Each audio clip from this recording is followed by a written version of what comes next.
விஜயம் இடத்திலேதான் 14ஆம் தேதி என்று கூட்டம் கூட இருக்கிறது. இந்த கூட்டத்தை பார்ப்பதற்கு பிறகு கொங்கு மண்டலமே வியக்க போகின்ற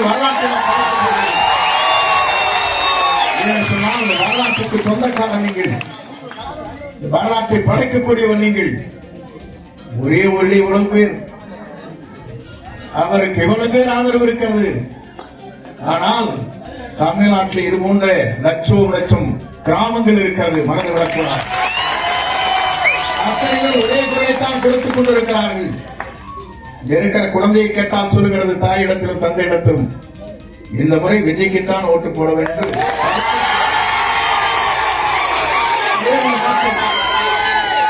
ஆண்டவனை ஆள வேண்டுமா? மற்றவருக்கு இந்த வாய்ப்பு கிடைக்க கூடாதா? ஏன் அவர் ஆட்சிக்கு வரக்கூடாது? நல்லாட்சி தமிழகத்தை நடத்துவதற்கு ஒரு புதிய முகத்தை தேடிக்கொண்டிருந்தீர்கள், கிடைத்து விட்டார். எல்லோரும் நினைக்கிறார்கள் கடலில் நம்மை தள்ளிவிட்டதாக சொன்னார்கள். நான் கப்பலில் ஏறி வந்து விஜயை சந்து கொண்டிருக்கிறேன். நீங்கள் என்னை யாராலும் சாய்த்து விட முடியாது. சாய்த்து நினைத்தவர்கள் சாய்ந்து போவார் என்பதை மட்டும் கவலைப்பட தேவையில்லை. அதைத்தான் அன்றைக்கு சொன்னேன்.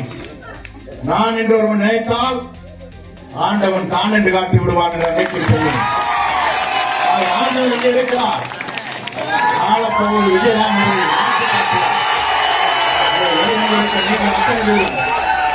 ஒரு மனதோடு என்றைக்கும் உங்கள் வாக்களை சிந்தாமல் சிதறாமல் வாக்களை அளித்திருக்கிறீர்கள்.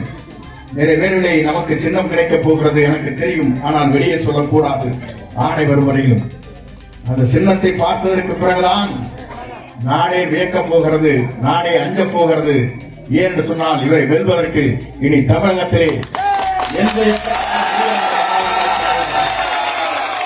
வாருங்கள் வெற்றியை தேடித்தான் நன்றி.